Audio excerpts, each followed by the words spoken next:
Xin chào toàn thể các bạn đã đến với kênh Kiến thức chuyên sâu. Sau khi Tổng thống của Ukraine Volodymyr Zelensky đã có một chuyến công du đầy bất ngờ tới Washington gặp Tổng thống của Hoa Kỳ là Joe Biden, gần như ngay lập tức, phía Mỹ cũng đã cung cấp những gói hỗ trợ cần thiết cho Ukraine, trong đó quan trọng nhất bao gồm khẩu đội Patriot và các thiết bị vệ tinh giúp Ukraine có thể dễ dàng hơn trong việc ngăn chặn các tên lửa tầm xa có độ chính xác cao của những người Nga. Mọi chuyện cũng đã an bài, văn kiện cũng đã được ký. Bây giờ chỉ còn đọng lại một câu hỏi cho toàn thể các công dân của thế giới rằng hành động công khai hỗ trợ hệ thống Patriot có phải Hoa Kỳ đang tỏ ý rằng họ muốn tham gia chính thức vào cuộc xung đột này? Đây cũng chính là một trong những câu hỏi được cánh phóng viên của Nga hỏi nhiều nhất Tổng thống Putin vào ngày hôm nay. Một buổi họp mà Tổng thống Putin đã đứng ra công khai trả lời trên báo chí về tất cả các vấn đề liên quan tới Ukraine cũng như các vấn đề liên quan tới sự kiện Zelensky tới Mỹ gặp Tổng thống Joe Biden. Tổng thống Putin nói rằng các bạn vừa hỏi tôi về sự tham gia nhiều hơn của Hoa Kỳ trong cuộc xung đột ở Ukraine có phải không? Tôi nghĩ nếu các bạn theo dõi các vấn đề này nhiều hơn và rộng hơn trong lịch sử thì sẽ có câu trả lời. Hoa Kỳ đã trợ giúp cho Ukraine không phải là bây giờ mới bắt đầu, mà bọn họ đã tham gia vào các quá trình diễn ra trong thời gian của Xô Viết cũng như hậu Xô Viết. Chúng ta cần phải xuất phát từ một thực tế rằng với sự giúp đỡ của Hoa Kỳ, bất chấp mọi nỗ lực của chúng ta, sự mất đoàn kết sẽ ngày càng gia tăng. Như tôi đã từng nói, đầu tiên chúng ta sẽ bị tách ra, bị chia rẽ và sau đó sẽ bị chơi khăm. Tất nhiên theo nghĩa này, bọn họ đã đạt được những kết quả. Chẳng phải một kết quả nổi tiếng đó là sự thất bại của Liên Xô hay sao? Nhưng tôi xin nhắc lại một lần, bằng những thất bại trong quá khứ, chúng tôi đã hiểu ra rằng cần phải tạo ra một tiền đề cho những nền tảng cơ bản của sự thống nhất. Ý tôi muốn nói là chúng ta cần phải mạnh mẽ hơn những xu hướng đang chia rẽ chúng ta. Vào ngày hôm qua, tôi đã nói rằng tàu khu trục nhỏ đô đốc Gorskov của hạm đội Liên Xô sẽ đi vào hoạt động chiến đấu vào đầu tháng 1 của năm tới và các hệ thống vũ khí mới cũng sẽ xuất hiện ở Ukraine. Chúng tôi sẽ không sắp xếp bất kỳ một hành động cố tình khiêu khích nào, nhưng đây vẫn là một yếu tố để giúp củng cố các lực lượng chiến lược thực tế của chúng ta. Mặc dù các hệ thống này là tầm trung, nhưng chúng có đặc điểm tốc độ cao đến mức chúng mang lại cho chúng ta những lợi thế nhất định theo bất kỳ một ý nghĩa nào. Về việc Hoa Kỳ hỗ trợ Ukraine khẩu đội tên lửa Patriot, thực tế đây là một hệ thống khá cũ, nó không hoạt động hiệu quả như S-300 của chúng ta. Tuy nhiên, với những người lo sợ va chạm trực tiếp với chúng tôi, họ luôn nói rằng đây là một thứ vũ khí để dùng trong phòng thủ. Vâng, chúng tôi sẽ ghi nhớ điều đó và đã có luôn thuốc giải cho vấn đề này. Vì vậy, những người đang thực hiện hành động vô ích này, họ sẽ chỉ đạt được mục đích, đó là kéo dài cuộc xung đột này ngày một lâu hơn vậy thôi. Có rất nhiều các bạn đã đặt cho tôi một câu hỏi rằng dường như phương Tây đang dần cạn kiệt vũ khí để hỗ trợ cho Ukraine. Vậy còn chúng ta thì sao? Chúng ta có vấp phải những khó khăn này? Thứ nhất, tôi nghĩ rằng nguồn lực của các nước phương Tây và các nước thuộc Liên minh NATO không đến mức cạn kiệt. Rốt cuộc thì vấn đề ở đâu? Vấn đề là Ukraine chỉ nhận được vũ khí từ các quốc gia thuộc Hiệp ước Warsaw, và những vũ khí này chủ yếu là do Liên Xô sản xuất. Điều này thật sự khiến các quốc gia này kiệt sức. Ở Ukraine, chúng tôi thực sự đã đánh sập mọi thứ, đốt cháy mọi thứ. Ở đó bạn có thể đếm vài chục đơn vị xe bọc thép, 100 đơn vị hay thứ gì đại loại khác. Đây là sự thật, những vũ khí của Ukraine đã gần cạn kiệt. Nhưng điều này không có nghĩa là các nước của phương Tây, các nước NATO không có các thiết bị khác. Bọn họ có. Rốt cuộc đây không phải là vấn đề, mà vấn đề là không dễ dàng để chuyển sang các hệ thống vũ khí mới, bao gồm cả những hệ thống thuộc loại NATO. Bạn cần phải có sự chuẩn bị. Bạn cần huấn luyện các binh sĩ của mình. Bạn cần dự trữ vũ khí, phụ tùng thay thế. Bạn cũng cần phải bảo dưỡng và sửa chữa nó. Đây là một câu hỏi lớn mà không hề dễ dàng cho quân đội của Ukraine. Thứ hai, có những câu hỏi liên quan đến khả năng của tổ hợp công nghiệp quân sự của các nước phương Tây. Vâng, lớn nhất là ở Mỹ. Bọn họ luôn quảng bá điều này, nhưng nó cũng không dễ dàng để được sử dụng. Bởi vì tiền được dùng cho những việc này cần phải được phân bổ vào các tài khoản trong khuôn khổ quy trình ngân sách. Đây là một quy trình phức tạp, lâu dài. Mọi thứ không hề đơn giản như vậy. Chúng tôi đã theo dõi những điều này. Chúng tôi cũng xem xét mọi thứ xuất hiện ở đó. Chúng tôi xem xét vị trí và số lượng vẫn còn trong kho. Những gì còn lại, những gì bọn họ có thể sản xuất trong một khung thời gian nào. Họ sẽ đào tạo những binh sĩ ra sao.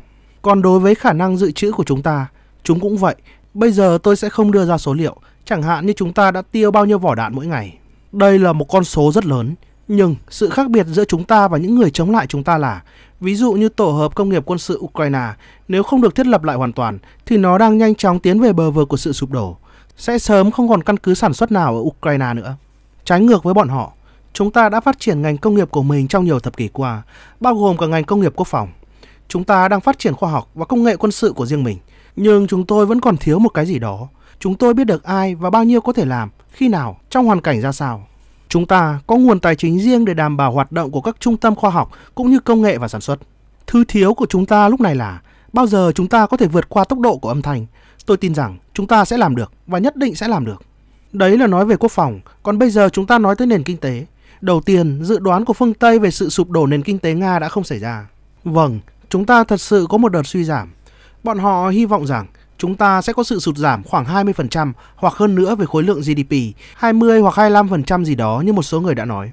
Đúng là sự suy giảm GDP này có diễn ra, nhưng không phải là con số 20 hay 25%, mà là 2,5%. Thứ hai, lạm phát. Như tôi đã nói, năm nay chúng ta sẽ cũng là một trong những chỉ số quan trọng nhất là hơn 12% một chút. Tôi nghĩ rằng điều này tốt hơn nhiều so với các quốc gia khác, kể cả các nước thuộc G20. Có lạm phát thì là không tốt, nhưng ít hơn các nước khác thì lại là tốt. Vào năm tới, chúng ta sẽ đề cập lại vấn đề này, dựa trên kết quả của nền kinh tế trong quý đầu tiên. Ít nhất, chúng tôi hy vọng là như vậy. Chúng tôi sẽ phấn đấu để đạt chỉ số mục tiêu lạm phát rơi vào khoảng 4-5%. Mọi thứ đang diễn ra rất tốt, không giống như một số quốc gia thuộc G20, nơi mà điều này đang xảy ra theo xu hướng ngược lại. Tỷ lệ thất nghiệp ở Nga cũng ở mức thấp lịch sử là 3,8%. Chúng ta có thâm hụt ngân sách, đó là sự thật, nhưng nó sẽ rơi vào khoảng 2% trong năm này, năm sau nữa, rồi sẽ trở lại con số 1% vào năm 2025. Chúng tôi mong đợi rằng có thể giảm mức thâm hụt ngân sách xuống con số 0,8%. Để tôi so sánh cho các bạn thực tế mức thâm hụt ngân sách đang diễn ra ở các quốc gia, bao gồm cả quốc gia lớn và đang phát triển. Ở Hoa Kỳ theo tôi là 5,7%, ở Trung Quốc thì là hơn 7%, ở tất cả các nền kinh tế hàng đầu, mức thâm hụt ngân sách khoảng 5% diễn ra ở mọi nơi. Còn chúng ta thì sao? Chúng ta không gặp vấn đề này. Đây là một cơ sở tốt, là một điều kiện kiên quyết để nước Nga tự tin bước vào năm 2023.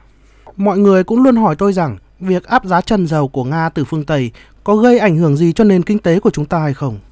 Bạn biết đấy, tôi nghĩ rằng tôi sẽ ký một số sắc lệnh nào đó vào vài ngày nữa để đề phòng vấn đề này. Đây chỉ là những biện pháp phòng ngừa, bởi vì chưa có một bằng chứng về bất kỳ thiệt hại nào gây ra cho cá nhân cũng như tổ chức ở Nga hay nền kinh tế của chúng ta. Đối với mọi tổ hợp năng lượng cũng như nhiên liệu của Nga, hiện tại chúng ta vẫn đang không gặp bất kỳ một trở ngại nào khi bán chúng. Vâng, tất nhiên là mục tiêu rõ ràng của các đối thủ địa chính trị của chúng ta, đó là hạn chế nguồn thu ngân sách của Nga.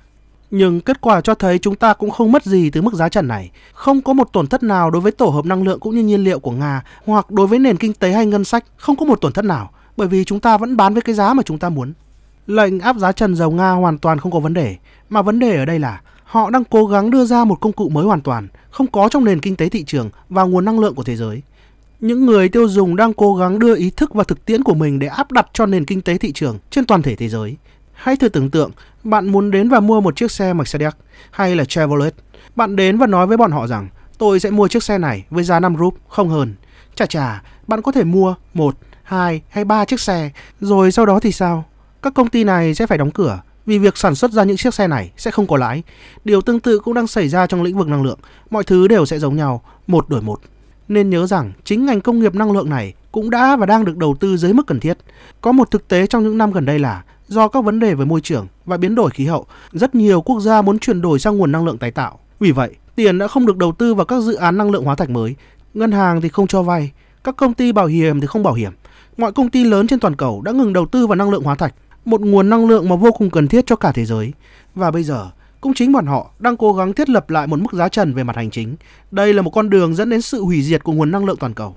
Họ có nghĩ rằng đến một lúc nào đó thì ngành năng lượng hóa thạch này sẽ ngừng đầu tư và không sản xuất nữa do không còn có lãi.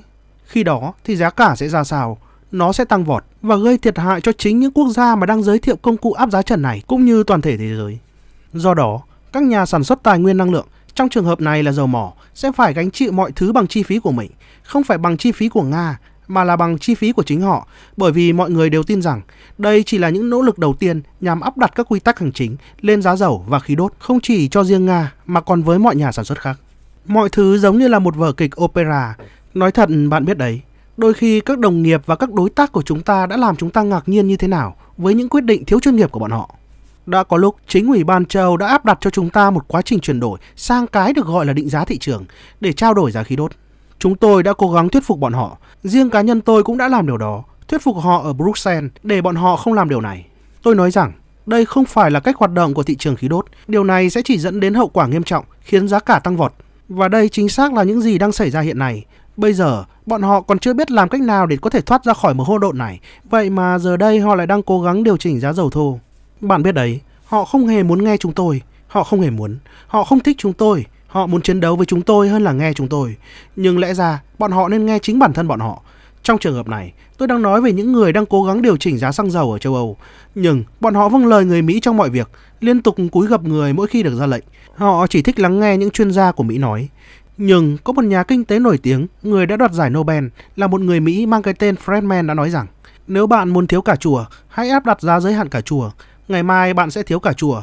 Ở đây bọn họ cũng đã làm y xỉ như vậy, áp đặt giá giới hạn đối với xăng và dầu. Nhưng tại sao bọn họ không hề lắng nghe hậu quả từ những câu nói đó? Hãy nhìn xem, bây giờ họ đang cố gắng hạn chế giá của các nguồn năng lượng, dầu mỏ và khí đốt. Các nhà sản xuất là ai? Nga, các nước Ả Rập, các nước ở châu Mỹ Latin, ở châu Á, Indonesia, Qatar, Ả Rập Saudi, các tiểu vương quốc sản xuất dầu mỏ.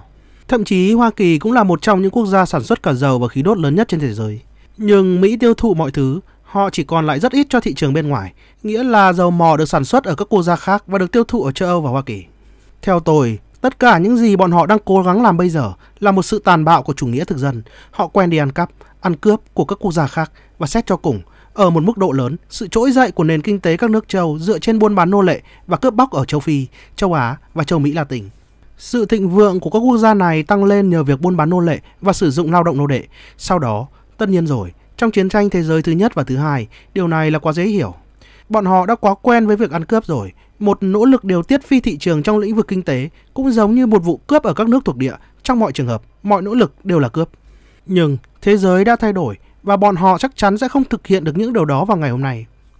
Bằng tất cả sự kính trọng, tôi xin chúc mọi người có một Giáng sinh an lành bên họ hàng cũng như người thân yêu. Một lần nữa xin phép được cảm ơn mọi người đã lắng nghe. Vâng, tôi đã gửi cho các bạn toàn văn bài phát biểu của Tổng thống Putin trả lời trước truyền thông của Nga vào ngày hôm nay. Nó chẳng khác nào như một lời tuyên bố chiến thắng với cả một phương Tây tập thể.